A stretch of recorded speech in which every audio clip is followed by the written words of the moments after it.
Hey, how you doing? This is Chucking Like Spring Piston Rifle Fever, and I'm down in the basement with my Gamo Hornet Maxim. This is the rifle where I let go of the barrel. I didn't let go of the barrel. I didn't have a bear trap, and I removed it. I pulled the trigger, and the barrel slammed forward, and the barrel pointed up a little ways. It upset one person in particular, I know that. He said I should have just tried to fix it, but I have been trying to fix it. But that's not the point today. The point today is I rebent the barrel. I bent it back down, like I just cocked it and I pushed hard together like I was doing a Bowflex thing. And that brought the barrel down too far. So then, don't want to rebend it.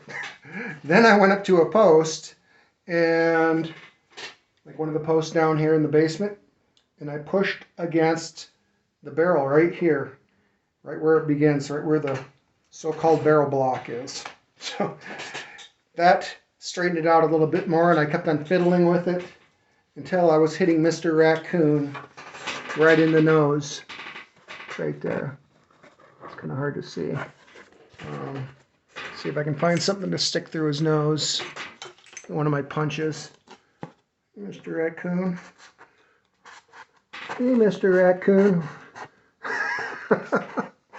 So you can fix these rifles by doing that. So by bending the barrel back. So if a barrel ever slips, it doesn't mean it's totally destroyed.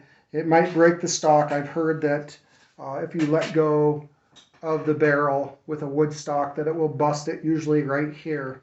Well, the good thing, I guess, about the synthetic stock in this Gamo, it didn't break. But this still works. The major problem that I showed before is this wedge.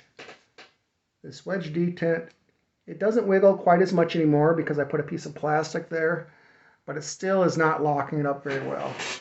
And the other major problem is, see if I can let go of it again. The other major problem is this pivot bolt right here. It's all shredded now. I've literally put all of my body weight on top of a screwdriver and trying to get that to back out. And I thought I was turning, but I was just shaving metal. So that's all I've done.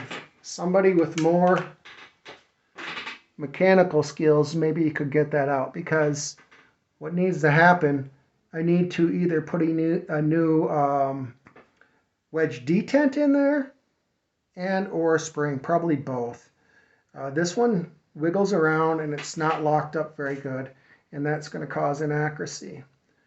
For the accuracy of a break barrel air rifle, besides having a good barrel, your lockup is going to be your most important factor besides you, the shooter, for your accuracy.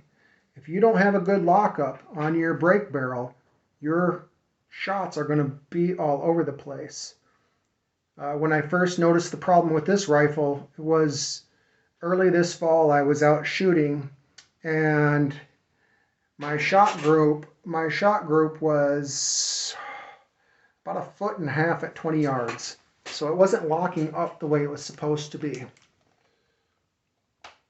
So there was just a little bit of wiggle up and down. That's my shot pattern was up and down. So until I can figure out how to fix that, right there, that problem, and fix that wedge detent, this rifle will not be probably trustworthy to hunt with. It's okay to shoot some cans, but not until that wedge detent problem gets fixed.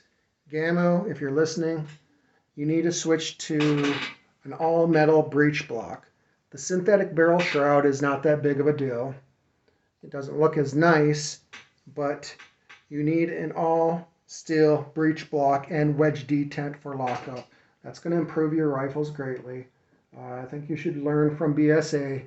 Even Crossman. Crossman is about the same price point as Gamo, maybe even a little less, and they still have a steel breech block, which makes a big difference. But I just wanted to share that with you really quick while I was in the basement. I just finished working out. And now I am going to go upstairs and have family time because that's what matters. If you like my video, give it a like. Give me subscribe. I'd highly appreciate that also. Question and comment below. God bless every one of you all, and you have a great evening.